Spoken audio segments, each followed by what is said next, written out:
Hello mga kasukiin. For today mga kasuki, magbibigay lang tayo ng mini ideas and i-share natin yung mga na-experience natin kung paano natin palalaguin yung ating mga sari-sari store business mga kasuki. Hindi man ganun kalaki, at least kahit pa paano naibibigay naman niya yung mga pangangailangan natin. Paano natin gagawin yun mga kasuki? Syempre, number one mga kasuki, kailangan yung magsipag at magtiyaga. Lahat ng mga bagay mga kasuki, kailangan ng sipag at tiyaga. Kailangan meron tayo niyan mga kasuki. Number 2 mga kasuki, kailangan maghanap kayo ng mga gandang supplier, 'di ba? Kasi isa sa nakakapaghakot ng mga negosyo o ng mga customer kailangan mas mura ka kahit papaano. Huwag naman masyadong mababa mga kasuki, kasi syempre baka mamaya sa sobrang baba mo, sa sobrang kalaban mo sa iba, sa sobrang pagkompetensya mo sa iba, bumabagsak ka rin naman pala. Hindi mo napapansin, nakakain mo na pala pati puhunan mo. Kaya kailangan sakto lang mga kasuki. Huwag masyadong mababa. Tama na yung 10 to 15%. Huwag masyadong mababa kasuki, dahil para lang sabihin mong mabenta ka masyado. Huwag masyadong mga kasuki, huwag nyo masyadong ibaba yung mga pride nyo. Diba? Huwag nyo masyadong ibaba. Kailangan kalmahan nyo lang. Pabayaan nyo sila kung sila gusto nila mas mababa pa sa'yo. Fine, diba?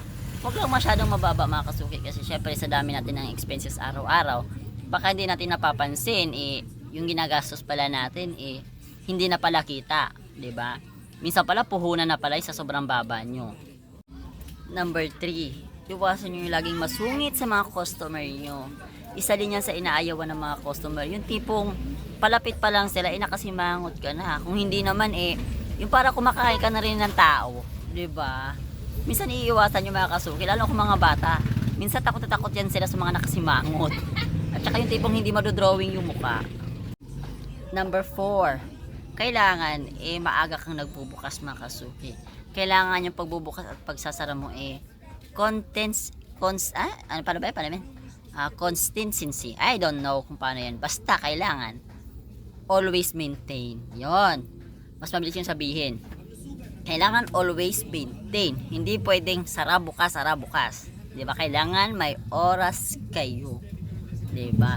Para yung mga customer nyo masanay. Tingnan mo tulad ko, 24 hours kami. Kahit pa paano, ginagawa ko ng paraan. Kung gusto mo magpahinga ng jowa ko sa gabi na gusto niya mag-liop, ginagawan ko ng paraan. 'Di ba?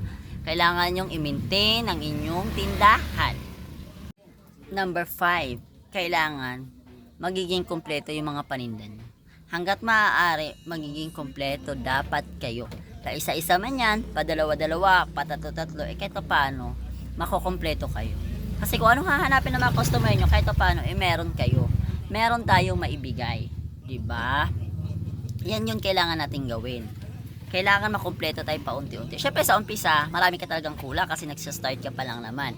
Pero problema mo na yun, kung umabot ka na ng 2 taon, hindi mo pa nakukumpleto. Diba? Malaking question mark na dapat yan. Kailangan, pagdating ng 2 taon, kahit paano nag-i-improve tayo, diba? May goal tayo. Hindi pwedeng yun lang, kasi yun lang naman yung kailangan ng tao. Kailangan pa paano, gumagawa ka ng mga paraan kung paano, 'di ba? Kasi yung mga tao naman nakikita nilang nagiging okay yung tindahan mo, mas dumadami yung mga customer mo. Number 6, kailangan laging nakikita yung tendera ng tindahan, 'di ba? Kung ikaw man may-ari magtitinda, kailangan lagi kang nakikita. Hindi ka laging umaalis sa mga tindahan mo o sa pwesto mo. Kasi yung mga tao minsan kasi nahihiyang kumatok, 'di ba?